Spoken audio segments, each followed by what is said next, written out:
محی الدین شاہ صاحب والصلاة والسلام علی سیدنا محمد ولد عدنان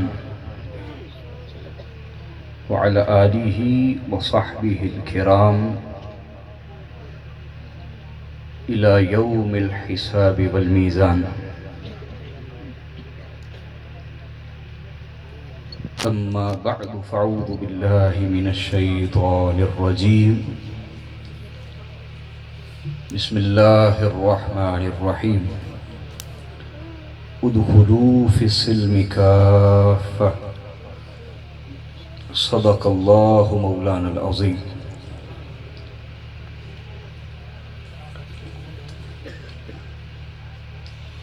محترم المقام عزت مآب میرے سید و مرشد، میرے آقا و مولا، میرے ہادی و مربی سید السادات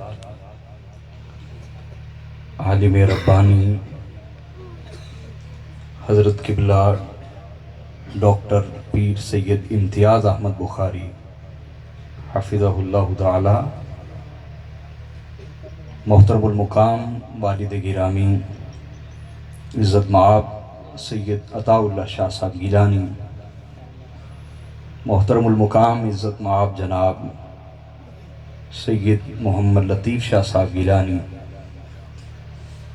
محترم المقام حضرت پیر سید فدا حسین شاہ صاحب الخوارزمی الجعفری زیب سجادہ آستانہ علیہ جلال پور سوتیاں، محترم المقام حضرت پیر سید محی الدین شاہ صاحب کاظمی زیب سجادہ آستانہ علیہ برات شریف، دیگر معزز سادات کرام، جمیع حاضرین محبین، سب کی بارگاہ میں محبتوں برا سلام پیش کرتا ہوں. السلام علیکم ورحمۃ اللہ وبرکاتہ. میں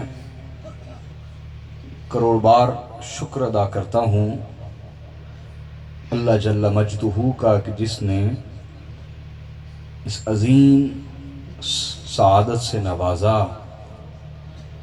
کہ میں اپنے مرشد گرامی کی بارگاہ میں کھڑے ہو کے اللہ کے دین کو آپ تک پہنچا رہا ہوں. تو میں امید کرتا ہوں کہ آپ میں سے کوئی بھی تھکا نہیں ہے. مجھے یقین ہے، واقعی یقین ہے آپ میں سے کوئی تھکا ہوگا انشاءاللہ. اور جب تک خطاب جاری رہے گا تو انشاءاللہ آپ کے جوش ولولے اور ذوق آپ کی زبانوں سے اور آپ کے چہروں سے ظاہر ہوتے چلے جائیں گے. چونکہ آپ کو علم ہے میں عرس پاک پہ جو کہ میرے دادا حضور سید السادات حضرت قبلہ پیر سید علی اصغر شاہ صاحب گیلانی رحمۃ اللہ علیہ، ان کا اور ان کے والد گرامی میرے پردادا حضور شیخ المشائخ سید سیدن شاہ صاحب گیلانی، اور ان کے بھی والد حضرت سید السادات سید محمد فضل شاہ صاحب گیلانی رحمہ اللہ، یہ تینوں بزرگوں کا عرس پاک ہم اکٹھا مناتے ہیں الحمدللہ. تو ان ہستیوں کے عرس کے موقع پر میں ایک جامع سی گفتگو کرتا ہوں، کسی خاص موضوع کے پر تفصیل میں نہیں جاتا، تاکہ ہر حوالے سے میں اپنی بھی اصلاح کر سکوں، آپ کی بھی اصلاح کر سکوں. تو جہاں تک وقت نے اجازت دی میں مختصراً اپنی گفتگو کو مکمل کروں گا انشاءاللہ تعالی.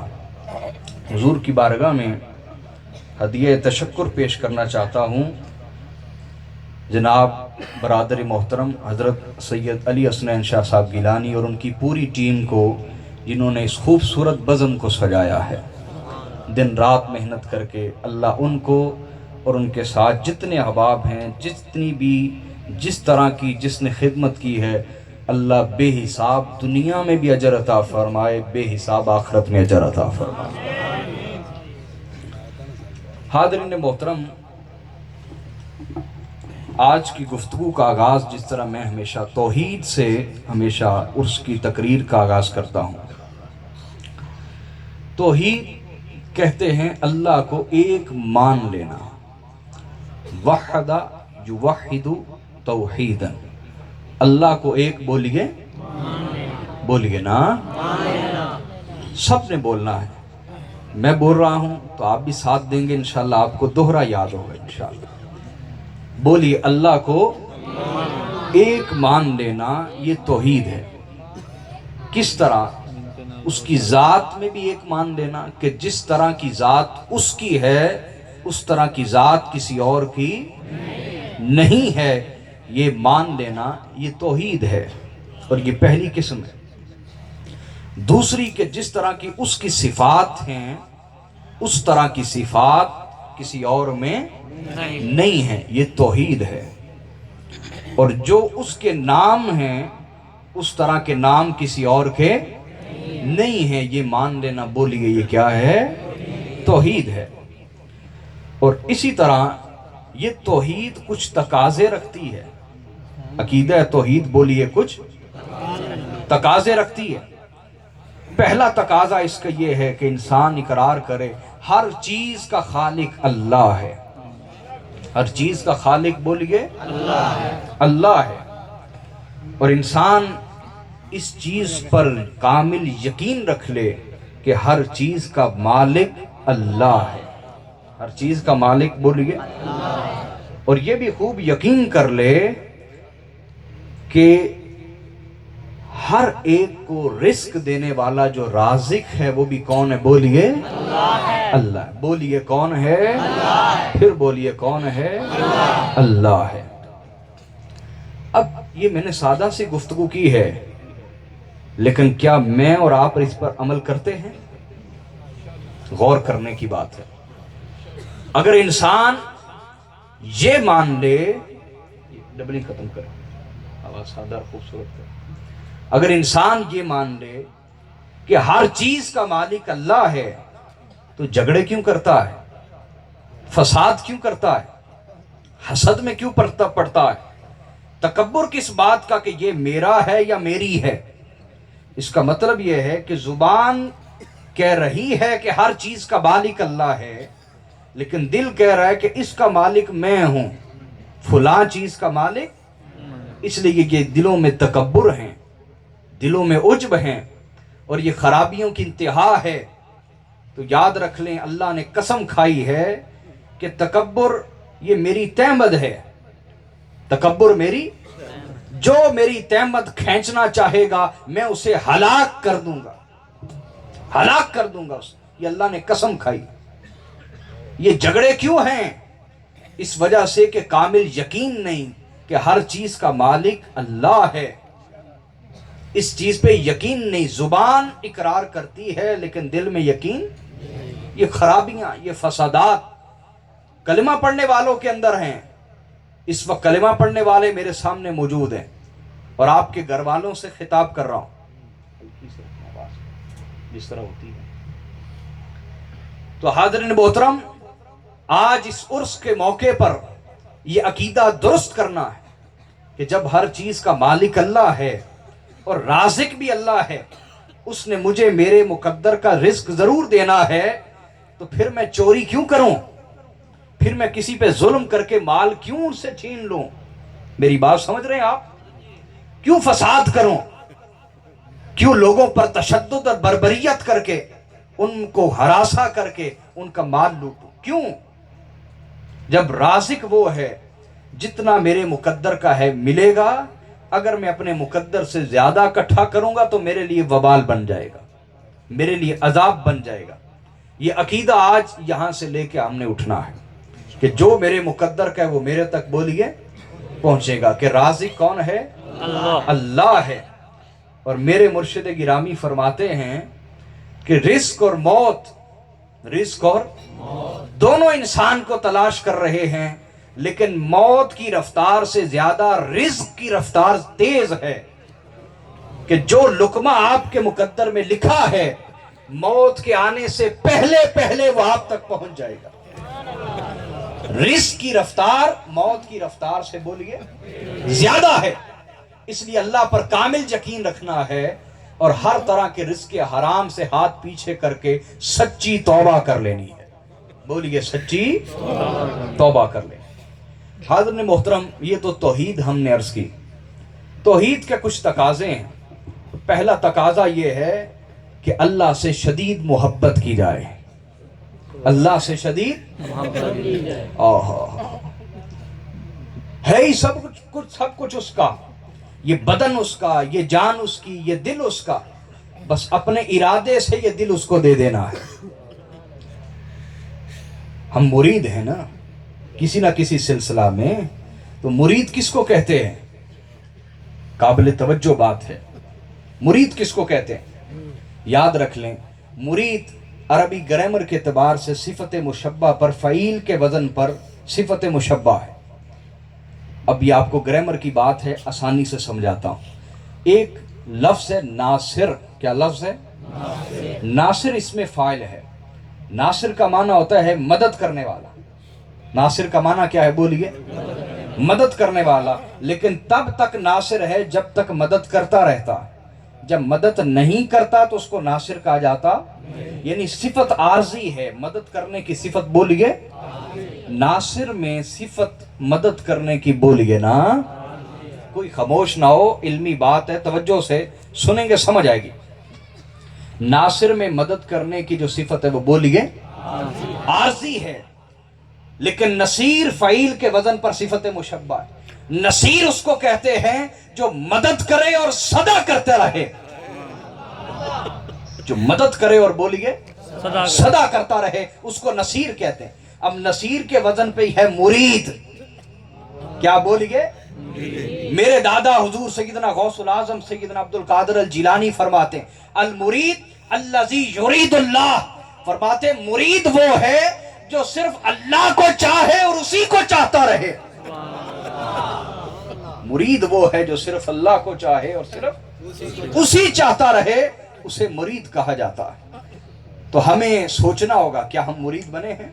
ہماری چاہتے دنیا کے لیے، تمنائیں دنیا کے لیے، شوق دنیا کے، طلب دنیا کی، حب دنیا کی، اور دل حب دنیا سے لت پت ہے، آلودہ ہے۔ آج کے سرحانی اجتماع میں ہم اللہ کی بارگاہ میں توبہ کریں گے حب دنیا سے، ورنہ یاد رکھیں یہ کوئی مذاق نہیں ہے کہ کوئی شخص اللہ کا پیغام آپ تک پہنچائے اور آپ اس کی قدر ہی نہ کریں۔ یہ کوئی مذاق نہیں ہے۔ ہر شخص جس نے بے قدری کی ہوگی، علم کی، حکمت کی، درایت کی، نصیحت کی، وہ مرنے سے پہلے پہلے پچھتاوے کی صورت میں بہت بڑے عذاب میں مبتلا ضرور ہوگا۔ اور میں اللہ سے دعا کرتا ہوں ہم میں سے کوئی بھی اس پچھتاوے میں مبتلا نہ ہو۔ آواز آہستہ آئی ہے؟ میرا مجمع سست نہیں کبھی ہوتا، تو توجہ اور ذوق کے ساتھ بیٹھے۔ تو ہم نے آج دعا کرنی ہے، تو اللہ سے شدید محبت یہ توحید کا تقاضا ہے۔ اور نبی علیہ الصلوۃ والسلام نے کیا خوب انداز میں اس کو بیان فرمایا۔ آقا علیہ الصلوۃ والسلام نے حضرت سالم کا ذکر کیا۔ کن کا بولیے؟ حضرت اونچا بولیے نا، حضرت سالم کا ذکر کیا آقا علیہ الصلوۃ والسلام نے۔ اور حضور علیہ الصلوۃ والسلام نے حضرت سالم کا ذکر کرتے ہوئے فرمایا ان سالما شدید الحب للہ تعالی۔ حضور نے فرمایا بے شک سالم اللہ سے بڑی ٹوٹ کے محبت کرتا ہے۔ ہائے ہائے ہائے ہائے، اللہ سالم اللہ سے بڑی ٹوٹ کے محبت کرتا ہے۔ حاضرین محترم، اگر زندگی کا مقصد کھانا پینا ہے تو وہ جانور بھی کھاتے پیتے ہیں۔ اگر زندگی کا مقصد اولاد پیدا کرنا ہے تو وہ جانور بھی پیدا کرتے ہیں۔ زندگی کا مقصد یہ نہیں ہے جو ہم نے بنا رکھا ہے۔ اگر یہ ہے تو قرآن نے کہا اولئک کالانعام بل ہم اضل، یہ جانوروں کی طرح ہیں بلکہ ان سے بھی گئے گزرے ہیں۔ کیا ہم یہ بننا چاہتے ہیں؟